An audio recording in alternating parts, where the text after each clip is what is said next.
Question 1. How many books have you read so far in 2024?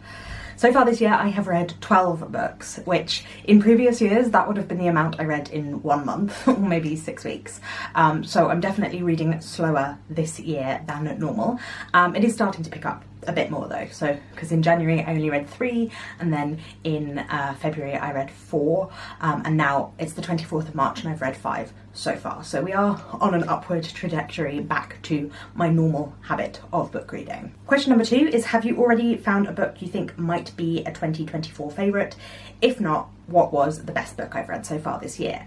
And let me have a look. I've definitely read some books that I really enjoyed this year. Mongrel by Hanako Footman I think might be my favourite book that I've read so far this year. It is about 3 women, 2 Japanese and 1 British Japanese woman, and their experiences of like sexism and racism and like Japanese culture, because we have one of the women in Japan who then travels to England to learn to play the violin, one who is half Japanese, half English, who is growing up in the UK, and her experience there, having lost her Japanese mother, so she's being raised kind of outside of the culture, and then one who is raised in Japan with a depressed mother, and her like experience growing up in rural Japan and moving to Tokyo. And I really enjoyed the way that that one was written and the way that it explored the themes that it was looking at. I thought that that was all really very beautiful, very sad, very moving and thought-provoking at the same time. So I think that's probably my favourite book that I have read so far this year. Yeah, that and East of Eden, which I haven't quite finished yet. I'm having my live show for that on the 1st of April with Bibliosophie. So that will be coming out after this, I believe. I haven't quite finished that yet, so I can't say for certain whether that is definitely one of my favourites, but I have definitely enjoyed the experience of reading it.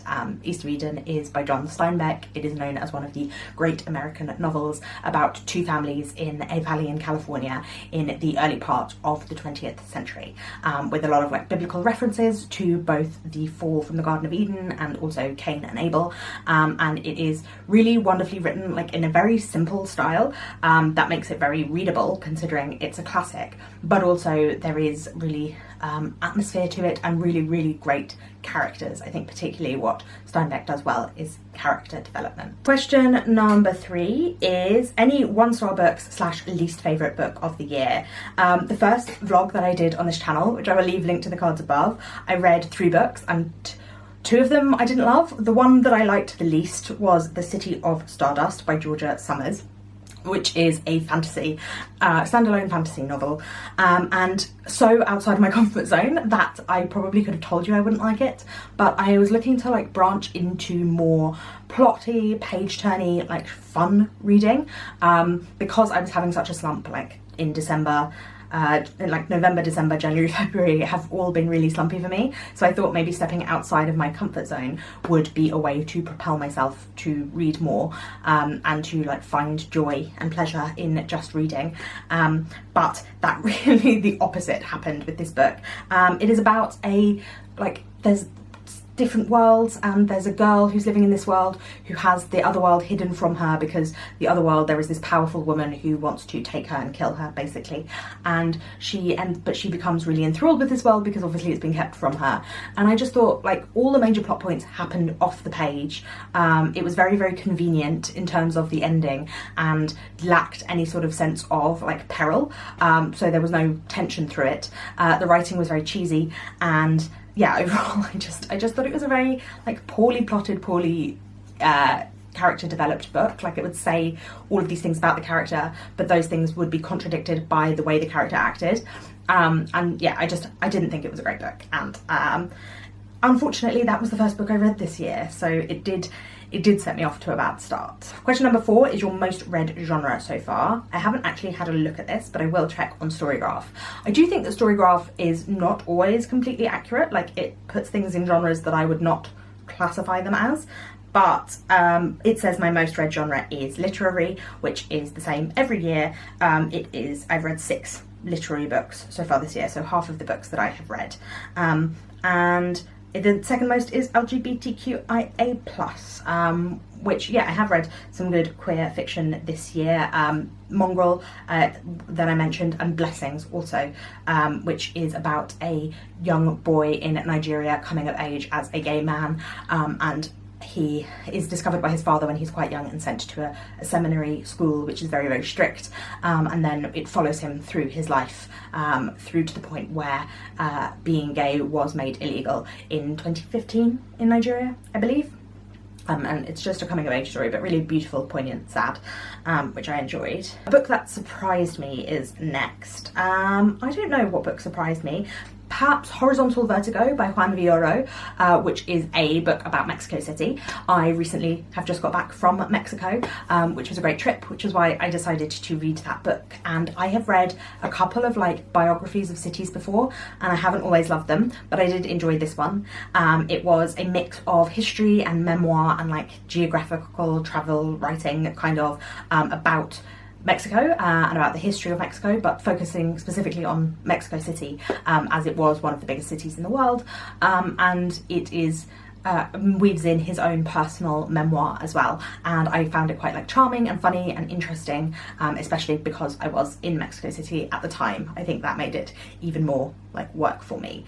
I wasn't sure what to expect going into that because it's not one that I've heard a lot about, and as I said, I read Maximum City about Mumbai and really didn't like it, so it could have gone a different way. A book that has already come out in 2024 that you want to read but haven't yet. Butter by Asaka Yuzuki is one that was on my anticipated releases. I tried to get a ARC from NetGalley, but I didn't get one, and I just love this cover so much. I really love it, and that's basically the reason that I want to read it, because it is like a translated thriller, which I don't read a lot of thrillers, but again, like I said, I am trying to get into page-turny books. This is about a female gourmet cook who is also a serial killer, and the journalist who is intent on finding out like the case, trying to solve the case, but becomes like drawn into the world of this serial killer, and it talks about like sexism and career in Japan, and is like a cult classic based on a true story, and I think it just sounds like so much fun, but I don't know, I'm unsure whether I will love it or not, but I'm just so drawn to it and so intrigued. Until August by Gabriel Garcia Marquez is another one that I really want to read. I love 100 Years of Solitude, and this is a posthumously published novel, although apparently Marquez didn't want it published, so there's kind of a question about whether it should have been published or not. So I'm intrigued anyway, and definitely think I want to read, and I definitely think I want to read that, and also Who's Afraid of Gender by Judith Butler. That's another one that is on my list. I haven't actually read any Butler before, but obviously she's like a seminal feminist, and I feel like I should. One goal you made that you were succeeding at. I didn't really make goals this year. I certainly didn't make a goal video, so I haven't set a reading goal at all, which is probably pretty good because all the last 4 years I've made it to over 100 books, and I don't think I will be making it to 100 books this year, at least not on the trajectory I'm on. I'm on the trajectory to not even hit 50 books, so I am glad I'm not making any goals of that sort. But I have kind of I'm trying to relax about reading. That's kind of the goal that I'm giving myself, is to not put so much pressure on myself to read a load of things, to read a load of like the prize shortlists, and to be really up on what everybody is reading in the literary fiction circle and read them, because I think I've like lost a little bit of my way in terms of what do I actually want to read, what's actually something that I would like. Last year I didn't have, like, finding a top 10 favourite books was difficult because of the books that I'd read, so I definitely want to be more, I'm trying to be more intentional. And considering how much less I'm reading, I'm obviously not just reading loads and reading for the sake of it, but I'm not sure if I'm succeeding at that one or not. I'm definitely reading translated fiction, which is something that I'm always interested in reading more of, and I think I'm just trying to be less like rigid about my reading, and I definitely think I'm doing that. Hopefully I will focus and get back in, hopefully I will be able to get back into reading more, but who knows. The next question is a goal that you need to focus on, and I think I just need to keep reminding myself of the reasons that I'm reading, because it is, I mean, this is, I don't know if this is an interesting conversation for people who don't make content around books, but it is tricky sometimes to think about like wanting to have something to talk about, because I can't just talk about the same books that I always talk about. I need to have like new things to say, otherwise it gets boring for you and boring for me. But I also don't want to be like pressuring myself to read for the content of it all. I want to be reading the things that I want to read in the time that feels like comfortable and easy for me to do so. It's a difficult balancing act, especially as I'm now like working more, and it's been winter, so it's dark when I get home from work, so it's hard to film.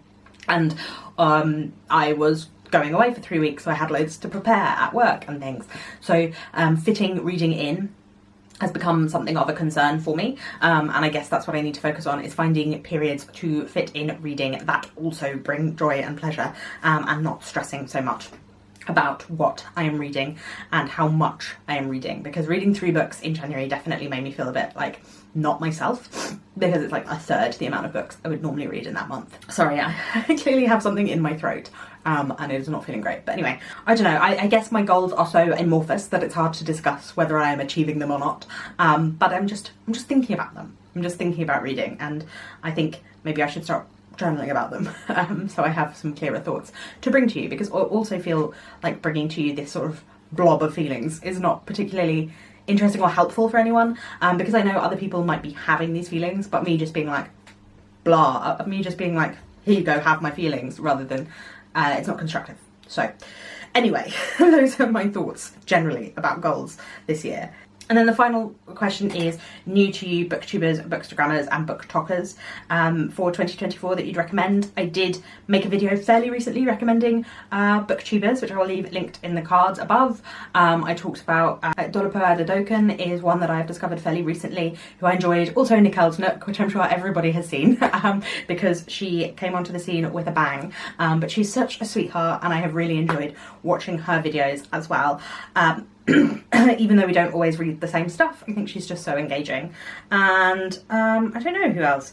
Everyone else I think I have been watching since I made this video last year, so definitely leave me in the comments down below people you think I should go and check out. Obviously I will check out people who do this video, so because if you didn't know, I created this tag 2 years ago because of the mid-year freakout tag and the end of the year tag were check-in times. I felt like we needed an earlier check-in as well at the end of the first 3 months of the year.